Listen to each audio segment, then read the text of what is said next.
Typical DCC power stations provide up to about 5 amperes of current to operate the locomotives, with each one requiring from, for HO scale, between half an amp and an amp. Numerous articles over the years have established a pretty good system for providing electrical power to a layout.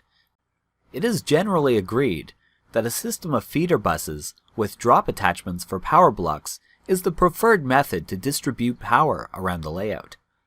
For smaller DCC layouts, this is a good method, as is taking the time to solder each rail in the block to its neighbor. A small layout operating 2 or 3 locomotives simultaneously would typically only require a single feed bus running the length and breadth of the layout. If a short appears across the rails, the power booster is supposed to open an internal circuit breaker and cut off power to the rails to prevent damage. This is pretty effective, but it has the unpleasant side effect of making everything on the layout come to a halt until the short is cleared and the circuit breaker resets. Now, on a small layout, this isn't too much of a problem. You reach across the layout, re-rail the offending locomotive, and off you go again. On a large layout, reaching across is usually completely impossible, which is why your layout has access holes and panels, right? More to the point, such a failure will bring all the other motion on the layout to a screeching halt, idling the other 8 or 10 operators you have helping you make the railroad work. The way we solve this problem is to run individual buses to distant parts of the layout, each with its own lower rating circuit breaker fed by the power booster. This creates a number of parallel powered power districts.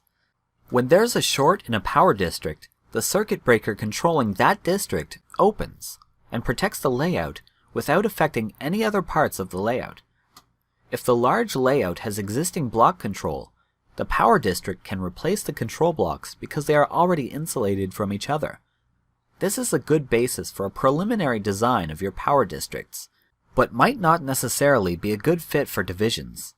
For example, a switching yard might have many blocks for analog control of the switching jobs, but with power districts, only a single might be required, because only 1 or 2 switch engines operate in that environment.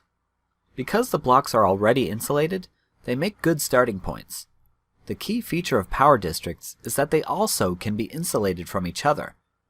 If you are creating power districts from scratch, you'll need to insulate each one. This would involve cutting rail segments and inserting insulating rail joiners to isolate the rails. Each set of rails then needs to be connected to the appropriate power district bus.